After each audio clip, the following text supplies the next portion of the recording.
Rising from the waters of Venice Lagoon is a place like no other, the Italian city of Venice. Once the world's greatest port, here, protected from the swells of the Adriatic, Venetian merchants created an impossible city of incredible wealth.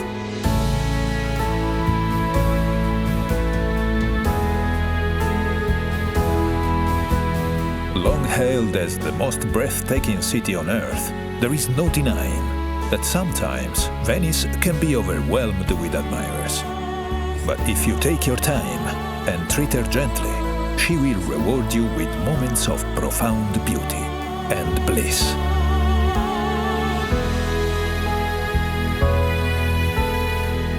Most visits begin in the central district of San Marco, where you find one of the world's great squares, St. Mark's. Arrive with the dawn, and the piazza will be yours to enjoy, without the crowds. St. Mark's Square is surrounded by some of the city's finest architectural jewels, but there are none greater than St. Mark's Basilica, a treasure house of holy relics, from the body of St. Mark to a lock of the Virgin Mary's hair. St. Mark was known as Mark the Lion-Hearted, and everywhere you turn in Venice, you'll see this proud symbol. Across from the Basilica stands the city's beloved bell tower, St. Mark's Campanile. Climb the tower to see Venice stretch out in all her marble and red-tiled splendor.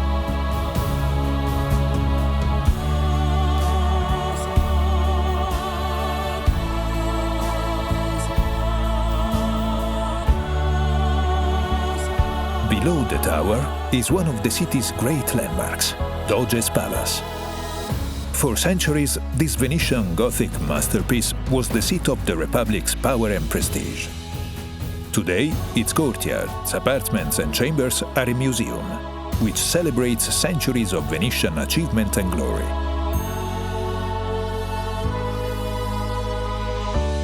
Just outside stand the columns of San Marco and San Teodoro, the traditional gateway to the city.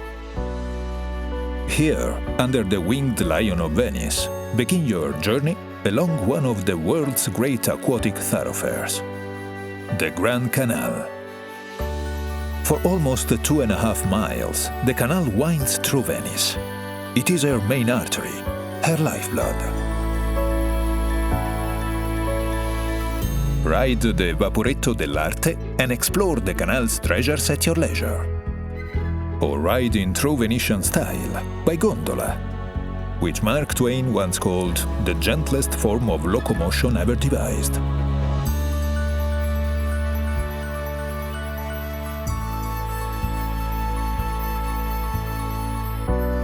Near the canal's southern mouth rises the graceful dome of Santa Maria della Salute.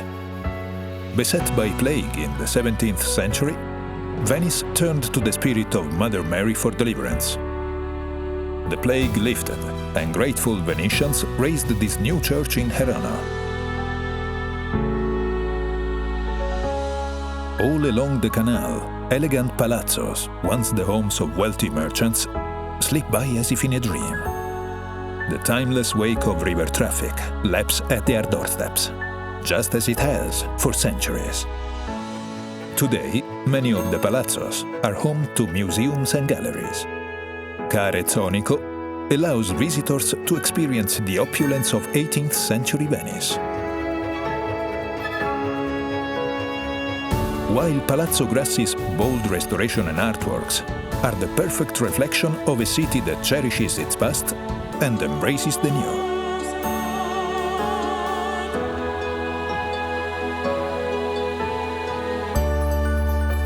Venice has a way of capturing hearts. In the 1940s, American heiress Peggy Guggenheim made their home on the Grand Canal. Today, her passion for Venice lives on through her incredible collection of modern art, which brings joy to the hundreds of art lovers who visit each day. Venice is known as the City of Bridges, many of which are works of art too. The Accademia Bridge links the San Marco district to the Accademia Gallery. and offers some of the Grand Canal's finest views. The oldest of the Grand Canal's crossings is the Rialto Bridge. For over 300 years, this was the only way to cross the canal on foot, and today still stands as the grand gateway to the Rialto markets. Away from the Grand Canal, there are hundreds more bridges to explore, from the purely functional to the breathtaking. The most famous of all connects Doge's Palace to the historic prison. From the enclosed walkway, the condemned would capture one last look at their beloved city and sigh, hence the name, the Bridge of Sighs. Venice is a city to get lost in, so put away your map and let her surprise you. Follow winding alleyways that suddenly emerge into quiet piazzas and onto the steps of ancient churches. In the central area of San Marco, discover cultural treasures like the Teatro La Fenice, which, despite being destroyed 3 times by fire, arose from the ashes each time, just like its namesake.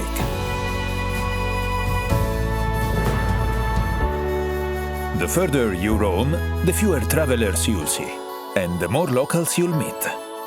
These are the places where the city surrenders its most intimate pleasures. When the city's embrace becomes too tight, there are places to catch your breath, like the waterfront promenades, or the sleepy canals and spacious piazzas of Castello.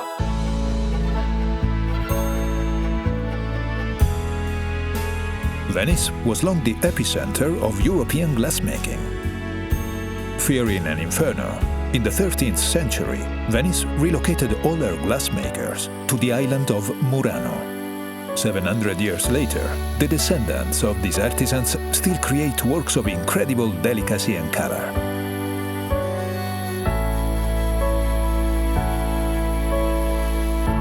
Further across the lagoon is another island famed for its color, the tiny island of Burano.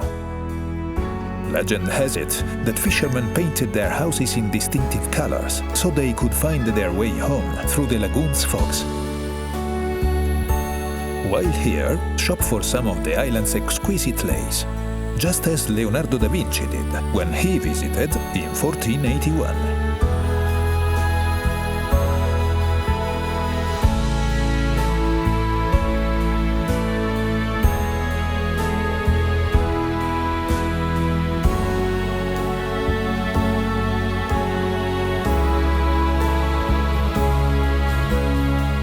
From the adventures of Marco Polo and Casanova to the artistry of Vivaldi and Bellini, Venice has shone her light into the far corners of the world for over 1,500 years.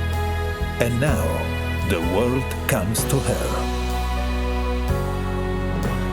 Just remember, Venice smiles upon those who linger. So stay for a few nights, or stay for a month, and savor every sweet moment she has to offer.